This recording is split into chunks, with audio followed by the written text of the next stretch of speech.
নমস্কার বন্ধুরা, তোমরা সবাই কেমন আছো? আশা করি সবাই ভালো আছো। আমি অনেক অনেক বেশি ভালো আছি। তো চলো বন্ধুরা, আজকে বিকেলে রান্না করব কি, চলো। তার প্রথমে দেখো যে মাংস রান্না করব, তার জন্য আলু কেটে নিলাম এবং এদিকে পেঁয়াজ আর টমেটো কেটে নিয়েছি, আর এদিকে বেটে নিয়েছি আদা রসুন জিরা একসাথে বেটে নিয়েছি, তো আর একটু শুকনো লঙ্কা। তো চলো বন্ধুরা, এবার উনানে দেখো কড়াই বসিয়ে দিয়েছি, তেলটাও গরম হয়ে গিয়েছে, এক এক করে আলুগুলো ভেজে নেব। তো চলো কড়াইতে সব আলুগুলো দিয়ে দিই, দিয়ে একটু লবণ দেব, দিয়ে এটা একটু লাল লাল করে ভেজে নেব। তো বন্ধুরা দেখো আলুগুলো হাফ ভাজা হয়ে গিয়েছে, আর একটু ভাজা হতে বাকি আছে। তো আলুগুলো দেখো ভাজা হয়ে গিয়েছে। এবার আমরা এক এক করে কড়ার থেকে নামিয়ে নেব একটা জামবাটিতে।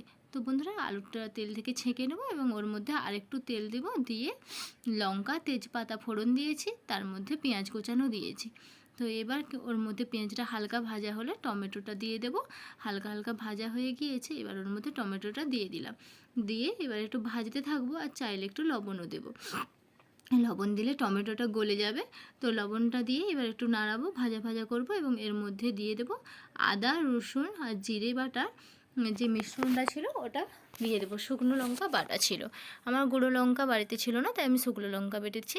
এবার পরিমাণ মতো হলুদ দিয়ে দেবো, দিয়ে মশলাটা ভালো করে কষাতে হবে, আর জল দিয়ে দিয়ে অল্প অল্প করে কষাবো। আমি তোমাদের বারবার বলি, মশলা যত ভালো কষানো হবে রান্না তত ভালো হবে। দেখো মশলাটা কষানো হয়ে গেছে। এবার এর মধ্যে দেখুন আমি খাসি মাংস করলে প্রথমে মাংসটা সেদ্ধ করে নিই, ওটা ম্যারিনেট করে রাখা থাকে, আর তেল আর নুন হলুদ লঙ্কা দিয়ে। তো তারপরে কি করি, আমি ওটা একটু সেদ্ধ করে নিই। সেদ্ধ করে এবার আমি মাংসটা কষাবো, কারণ তেলটা ওই যে চর্বিটা থাকে না, ও তেলটাও বেরিয়ে যায় যখন আমি মশলা কষাবো। মশলার সাথে তেলটা খুব বেশি লাগে না, আর যদি একসাথে করি তো তখন কি হয়, বোঝা যায় না, মাংসতে তেল বেশি হয়ে যায়। সেই জন্য আমি আগে খাসির মাংস সেদ্ধ করে নিই, করে নিয়ে ওর কোনো অংশ জল টল ফেলি না, কিন্তু পুরোটা দিয়ে আমি কষাতে থাকি। তো চলো খাসি মাংসটাও দিয়েছি এবং তারপরে একটু কষানোর পর আলু ভাজাটাও দিয়ে দিলাম। এবার এটা কষাতে থাকবো, আর এর মধ্যে একটু গরম মশলা দেবো। তো চলো একটু গরম মশলা দিয়ে আবার একটু কষাবো।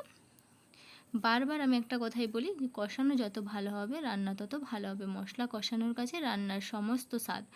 আর শিল নোড়াতে বাটলে তো খুবই স্বাদ হয়, কিন্তু আমি পাচ্ছি না, শরীরটা খুব অসুস্থ, তাই আমি মিক্সিতেই বেটে নিয়েছি, আর একটু বেরোনোরও ছিল তাই। এবার দেখো কষানো হয়ে গিয়েছে, মাংস থেকে তেল ছেড়ে দিয়েছিল, এবার জল দিয়ে দিয়েছি।